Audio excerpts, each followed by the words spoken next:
democracy, not be dictatorial. But I'll have to be a little bit more dictatorial. Okay, so our next presenter is Dr. Mohamed Khelifi. He's an author and attorney from Tunisia. He's an attorney at the New York City Commission on Human Rights. He'll be talking about democratic backsliding in Tunisia, lessons for democracy in the Muslim world. Please. Thank you. Hi, thank you everyone for being here this afternoon. I want to thank everyone who's here and for the invitation to give this talk about Tunisia. I'm happy to see faces I know, like people who were I was with in struggle in Tunisia and activism, like Ayman. Hi. And like people who gave me space to write, like Democracy for the Arab World Now, like Sarah Lee, thank you. I want to talk about the title of the article is Lessons for Democracy in the Muslim World. I don't want to claim here that we're giving any lessons, because in Tunisia, always the situation is about, we're always like seen as that Arab Spring started in our country and we're giving lessons to others. So I'm just trying to highlight some key points of what happened and why the current political situation in Tunisia is like now today. The Arab Spring started in my hometown in Sidi Bouzid. So the Arab Spring is a cause that is deeply personal to me, and it affected the way I see things a lot. And it's hard to watch how democracy is being dismantled in Tunisia now in fast pace, unfortunately. So Tunisia emerged from the 2011 Arab Spring with remarkable democratic promise in a region fraught with authoritarianism and sectarian conflicts. Tunisia stood as a beacon, adopting a progressive constitution in 2014. And the constitution of 2014 was not a donation from who was in the government back then. I would say it was the result of a lot of struggle of civil society, a lot of compromises of different political powers who accepted to work together, which saved us a lot probably of conflict and saved us probably a long-term crisis. And Tunisia had the chance to hold free elections to an extent, which was very unique in the Arab region and in the Muslim world. And the civil society was empowered. I had the opportunity to take part of that as a member or an active member in civil society and see how civil society in Tunisia almost shaped or participated in shaping the political climate in Tunisia post 2011. Then, while initially what Qais Said did, the current president of Tunisia, and who ironically was my constitutional law professor in law school in Tunisia before coming to the law school here, he justified like his acts as a response to political gridlock and corruption. The subsequent months marked a clear departure from democratic norms. And so I tried to investigate Tunisia's democratic backsliding. I can try to consider what lessons the trajectory holds for democracy in Muslim-majority societies. And the concept of democratic backsliding has gained scholarly traction in the last decade with all what is happening in the world now, especially not only in the MENA region, but I would say all over the world. Particularly the work of Nancy Bermeo on democratic backsliding. It's a fabulous, fantastic piece of work that defines democratic backsliding as the state-led debilitation or elimination of political institutions that sustain an existing democracy. This erosion does not necessarily take the form of a coup and military takeover, but may unfold through legal mechanisms and populist legitimacy. And in classic democratization theory, Liz and Stephen emphasize 5 areas of consolidation: civil society, political society, rule of law, a usable state bureaucracy, and an institutionalized economic society. Tunisia appeared to make some progress in all 5. But yet, some analyses have attributed authoritarian persistence in the Muslim world to cultural or religious factors, like we're not fit for democracy, we don't deserve democracy. There's this whole narrative in the Muslim world stating that, no, we just need a dictator because we do not have democracy rooted in our culture.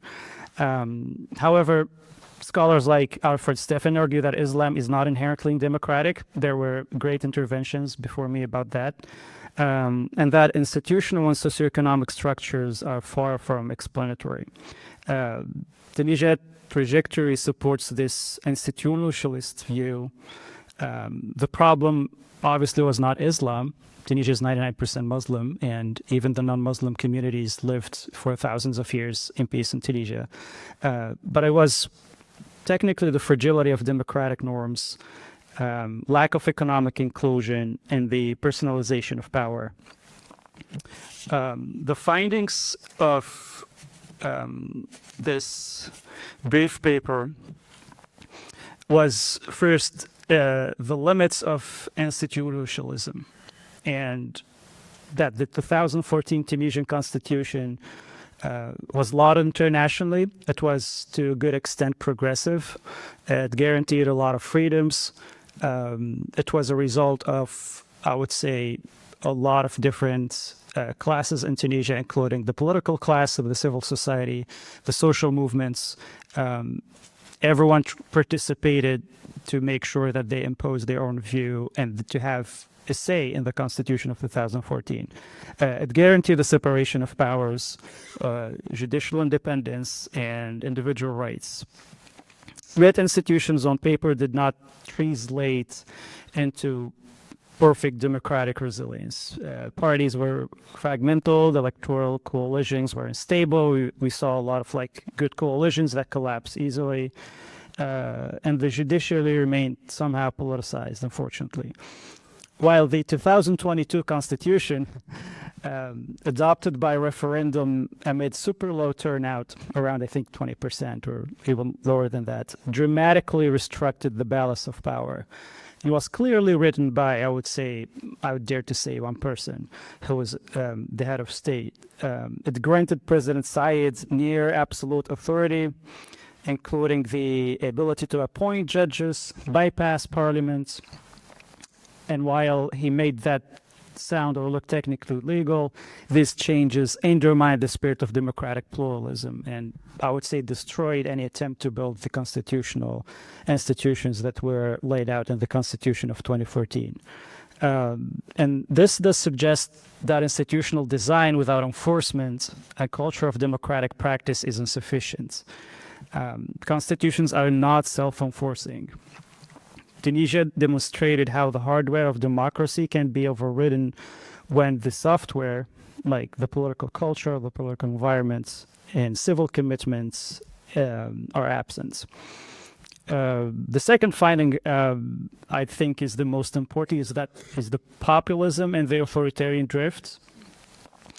President Said rhetoric painted him as an outsider of the corrupt political elites. He's this teacher who was not involved in any political corruption, or he didn't participate in political life, while I disagree with that. He used the very populist discourse. He spoke only in Fushan that was somehow appealing to a lot of people, seeing him as a saint, or like this professor who is very clean and that is out of the political elite that we need in the scene. He used this populist discourse of moral renewal and national rescue. He appealed directly to the people, as he would like to say, often bypassing intermediary institutions. And as I said, his background as a law professor and outsider lent credibility to his promises to an extent. And this mirrors a broader pattern where populist leaders weaponize popular dissatisfaction to entrench power. In Tunisia, there was a frustration with unemployment, with political visibility. People were somehow frustrated with the scenes they see in the parliament. Then COVID hit, and it's really amazing to see how pandemics can really affect like the whole political stability in some countries. And ISID, to an extent, used that to seize power. Inflation, some elite impunity created like this fertile grounds. ISID's rule by decree governance post 2021 and arrest of opponents, journalists under anti-terror laws exemplify how populism morphs into autocracy that we're witnessing now. Yet, unlike classical dictatorships, the shift was gradual and clothed in constitutional legitimacy, a hallmark of 21st century. Even though I can find some counterexamples to this, like Alberto Fujimori in Peru, who technically is the same strategy of like this outsider person who became a politician, that became this like dictator in Peru, and then ended up as a fugitive. The third finding is the role of civil society, like the resilience meets repression. Civil society was definitely a pillar of Tunisia post-2011 transition. I would say even during the revolution. I remember very well in my hometown how IGTT, the national labor union in the country, was organizing some of the protests, played an important role in dialogue, even in 2015, I think. So also the Union of Tunisian Journalists and organizations like the Tunisian League of Human Rights played a crucial role in mediating political conflict and defending liberties.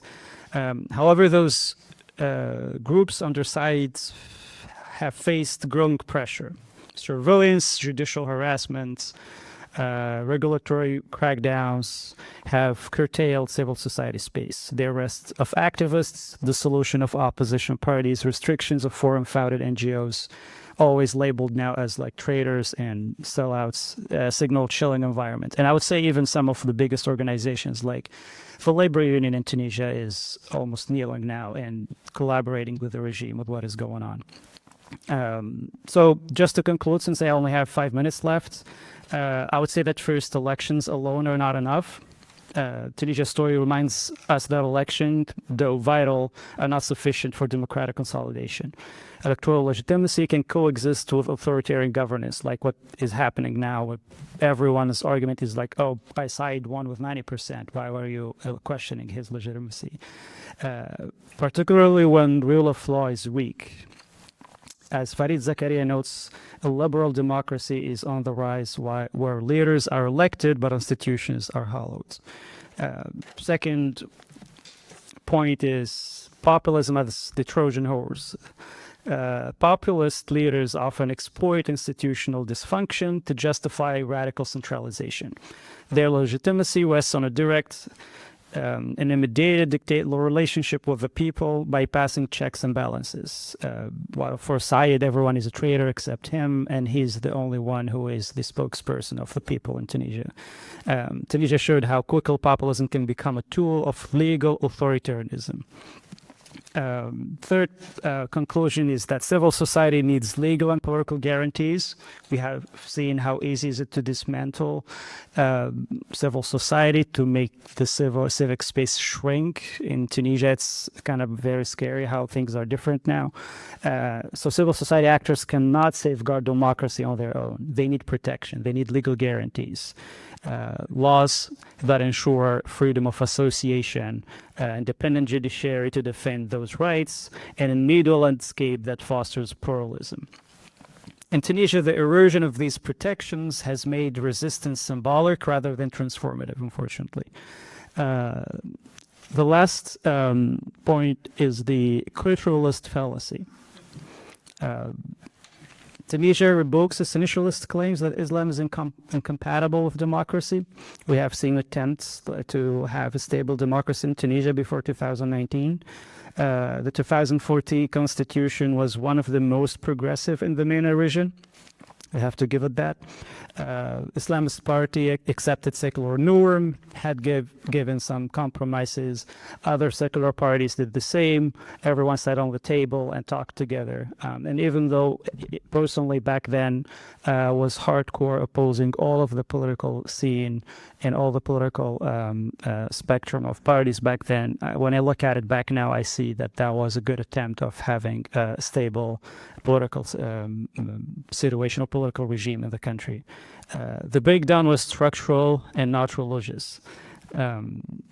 So what happened, to sum up, is that poverty, institutional weakness, foreign pressure, and elite dysfunction in a lot of points, not Islam as a religion, undermined democracy. Thank you.